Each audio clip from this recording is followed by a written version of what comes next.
breaking immigration news that could shake the foundations of American citizenship as we know it. Former President Donald Trump has announced plans to end birthright citizenship through an executive order if he returns to the White House in 2025, and the implications are massive. If you live in Hawaii, have immigrant roots, or care about your child's future status, this affects you directly. Now, for those unfamiliar, birthright citizenship is the legal principle that anyone born on U.S. soil automatically becomes a U.S. citizen, no matter their parents' immigration status. It's been part of American law since the 14th Amendment, over 150 years ago. But Trump says it's time to fix what he calls a legal loophole, and he's threatening to bypass Congress by signing a new executive order to eliminate it entirely. What does that mean for children born to immigrant parents? What could it mean for those with pending green card applications? And how will this specifically impact Hawaii, a state with one of the highest immigrant populations per capita in the entire U.S.? Experts warn that ending birthright citizenship could trigger mass confusion, legal challenges, deportation risks, and delays in everything from passports to permanent residency. Families could find themselves trapped in a bureaucratic nightmare, with children who've known no other home suddenly at risk of being declared non-citizens. And make no mistake, this isn't just talk. Trump has a long history of trying to reshape immigration law through executive power, and if re-elected, he's promised to make this a priority on day one. So if you care about citizenship, immigration, or the future of your family, hit that like button right now. It helps this video reach more people who need to understand what's coming. Trust me, what's happening now could redefine what it means to be American, and your voice and your awareness matter more than ever. Let's break this down together, because the truth is, this isn't just another headline or political soundbite. This is a potential game changer for millions of families across the United States, and especially in Hawaii, where immigrant communities are woven deeply into the cultural, social, and economic fabric of the islands. If you've ever wondered whether a policy on the mainland could affect your life thousands of miles away in the Pacific, this is the perfect example of how deeply federal immigration policies reach into every corner of this country. Now, what exactly did Donald Trump say? In a recent speech, the former president vowed that if he wins the 2024 election, he'll sign an executive order to end birthright citizenship. That means children born in the United States to non-citizen parents would no longer be granted automatic U.S. citizenship at birth. Think about that for a second. For generations, birthright citizenship has been a cornerstone of what it means to be American.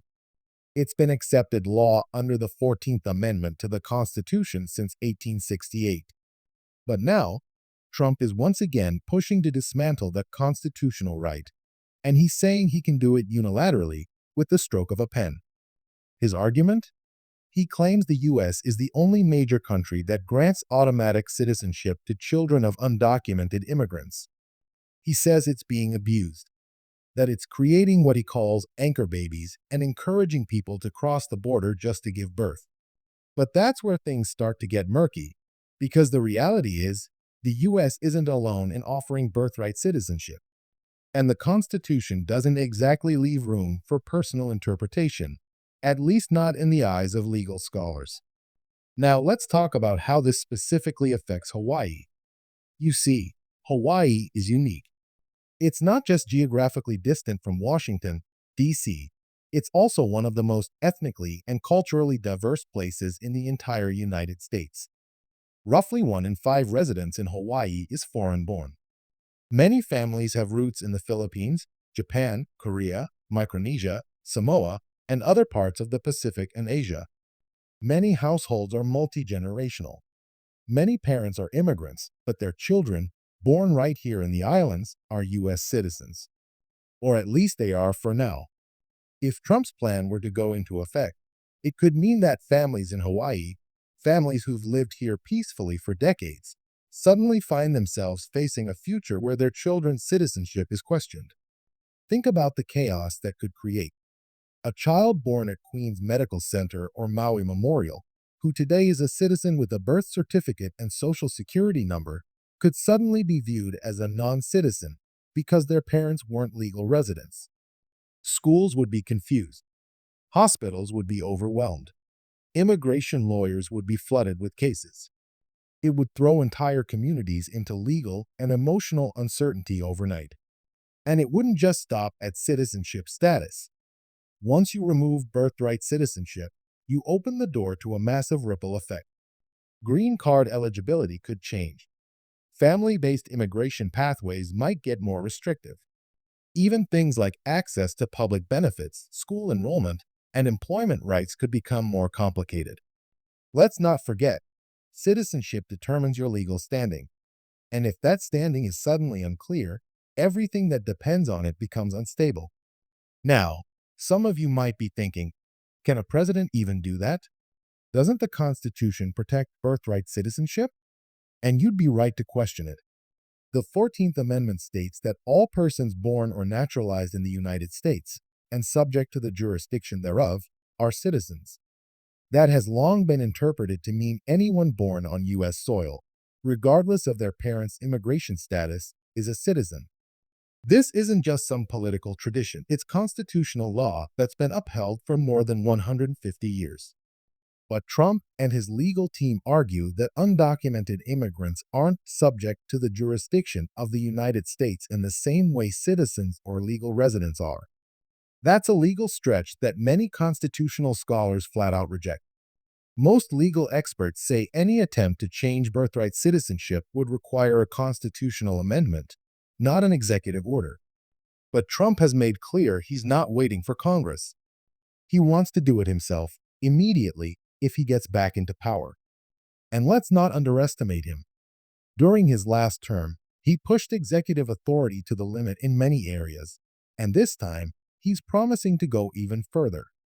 So the big question becomes, what happens if he tries this again? Will the Supreme Court step in? Will lawsuits flood the federal courts? Most likely, yes. There will be legal challenges within hours of the executive order being signed. Civil rights groups, immigration advocates, and constitutional law experts will spring into action. And the fight could take years to resolve, with families caught in the middle the entire time. Now, let's talk about green cards for a moment, because this is where things get especially complicated. Say you're a parent with a pending green card application, and your child was born here in the U.S. under current laws, they're a citizen. But if that changes, and they're no longer recognized as a citizen, suddenly your family's entire immigration strategy could unravel. You might no longer qualify for certain pathways based on family ties. You might lose the ability to sponsor relatives. And the whole system, already overwhelmed and underfunded, could collapse under the weight of confusion. So what can people do? First, stay informed. Don't assume that if something is happening in Washington, it won't affect you. In today's hyper-connected political environment, every executive order, every court decision, every policy review can have direct consequences, no matter where you live. Talk to your family. Reach out to community organizations. If you have questions about your status or your children's future, get professional legal advice, now, not later. Second, make your voice heard. Whether it's through voting, writing to your elected officials, or supporting immigration advocacy groups, your voice matters. Trump's plan may be bold, but it's not set in stone. Public pressure has the power to influence policy. We've seen that again and again. And remember, policies that start with executive orders can be reversed, blocked, or reshaped if enough people push back. And third, share this information. Don't let your friends and family remain in the dark.